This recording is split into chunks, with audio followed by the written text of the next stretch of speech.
নমস্কার বন্ধুরা, আপনাদের আবার স্বাগত দ্য ওয়ান্ডারিং বি চ্যানেলে। আমি আপনাদের সাথে চিরঞ্জিত। এই ভিডিওতে আমরা যাব ডুয়ার্সের প্রত্যন্ত গ্রাম ভুটিয়া বস্তিতে। এই ভুটিয়া বস্তি বক্সা টাইগার রিজার্ভের অন্তর্গত জয়ন্তীর কাছাকাছি একটি জায়গা। শিলিগুড়ি থেকে ট্রেন ধরে আলিপুরদুয়ার কিংবা রাজা ভাতখাওয়া স্টেশন, রাজা ভাতখাওয়ায় বক্সা টাইগার রিজার্ভের টিকিট করে তারপর একটি গাড়ি ভাড়া করে চলে আসুন জয়ন্তীতে।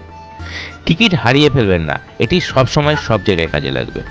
আমরা পৌঁছালাম জয়ন্তী। অসাধারণ সুন্দর একটি জায়গা। ভুটান ভারতের সীমান্তে এই ভুটান পাহাড়, আর এই river bed Jayanti river bed.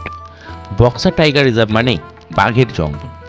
এই রিভার বেড নদী পার করেই পাহাড়ের নিচের জঙ্গলে ভুটিয়া বস্তি।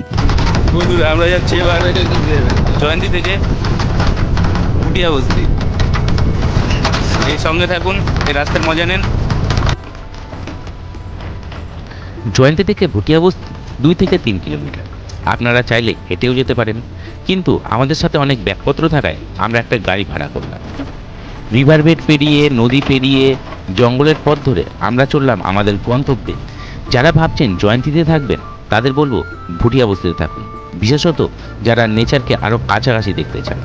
বক্সার টাইগার রিজার্ভে খুব শীঘ্রই বাঘ ছাড়ার প্রচেষ্টা চলছে। বাঘ ছাড়লে এই এলাকার গ্রামবাসীদের সরিয়ে দেওয়া হবে এবং এখানে ট্যুরিস্টদের আর থাকতে দেওয়া হবে না।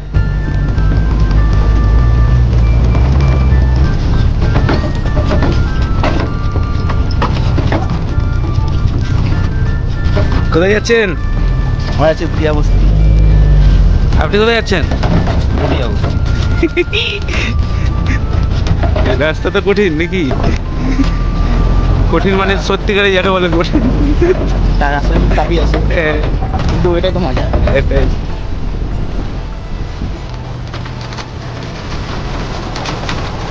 খুবই সুন্দর জায়গা। পিছনে জয়ন্তী পাহাড়, সামনে জয়ন্তী নদী।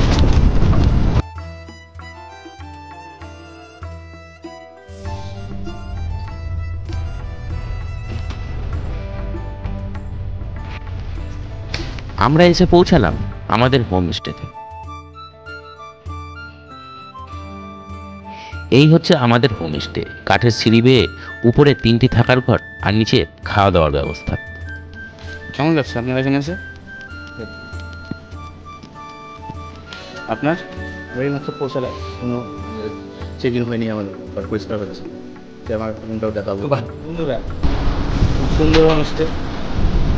আপনাদের একটু ভিউটা দেখাই। এই যে এক পাশে জানালা, আমাদের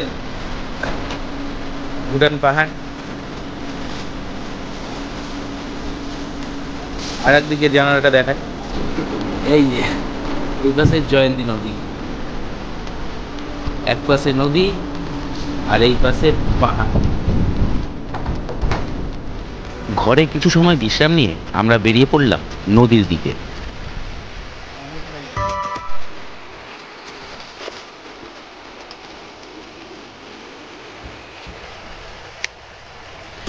অসাধারণ মায়াবী এক জায়গা।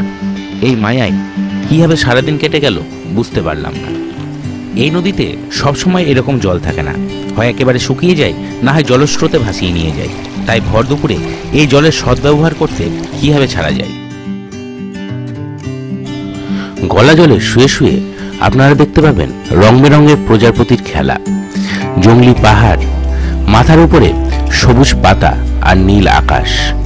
শুনতে পাবেন জলের কলকল শব্দ, পাখির আওয়াজ। এক কথায় মৃদু হাওয়া আর জলস্রোত ধুয়ে নিয়ে যাবে আপনার সমস্ত ক্লান্তি। আর কি চাই? হোমস্টের পরিপাটি খাওয়া দাওয়া করে এবার আমরা বেরোলাম জঙ্গলের উদ্দেশ্যে। রওনা হলাম ভুটিয়া বস্তির ওয়াচ টাওয়ারের উদ্দেশ্যে, যেখানে হাতিসহ অন্যান্য জীবজন্তুদের জল খাওয়া দেখা যায়। সেই পথে যাচ্ছিল সরকারি গাইড সহ কোর জঙ্গল সাফারির জিপ ও অন্যান্য টুরিস্টরা। তারা হাতি বাঘ দেখে এতটা অবাক হতো না যতটা না আমাদের এই গভীর জঙ্গলে দেখতে পেয়ে হয়েছে। তাই আমরা ঠিক করলাম জঙ্গলের সড়ক পথে নয়, নদী পথে ঘুরব। হ্যাঁ, এটি নদী। বর্ষাকালে এতে জল হয়। জঙ্গল ছিঁড়ে এই নদী কোথা থেকে যে এসেছে জানি না। বেশ কিছুটা যাওয়ার পরে আর যাওয়ার সাহস হলো না। এগুলি হাতির করিডোর, তাই রিস্ক নেওয়া ঠিক না। চারিপাশে এত প্রজাপতি, ময়ূর, পাখি আর নানা রকম পাখির আওয়াজ, হাতির ভয় মনে এক অন্যরকম অনুভূতির সৃষ্টি করেছিল। কিছু পাখির ছবি আপনাদের দেখায়।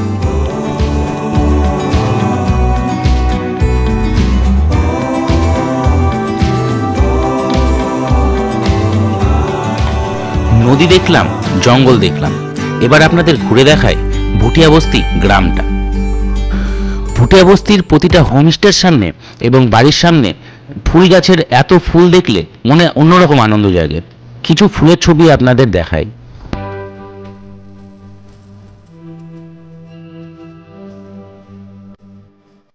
700 ভোটারের এই গ্রামের মূল জীবিকা গবাদি পশু পাখি পালন।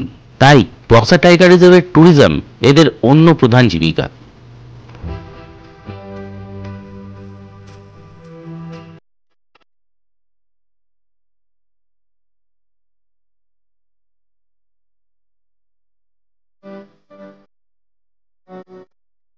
এমনই বেড়াতে বেড়াতে বিকাল গড়িয়ে সন্ধ্যা।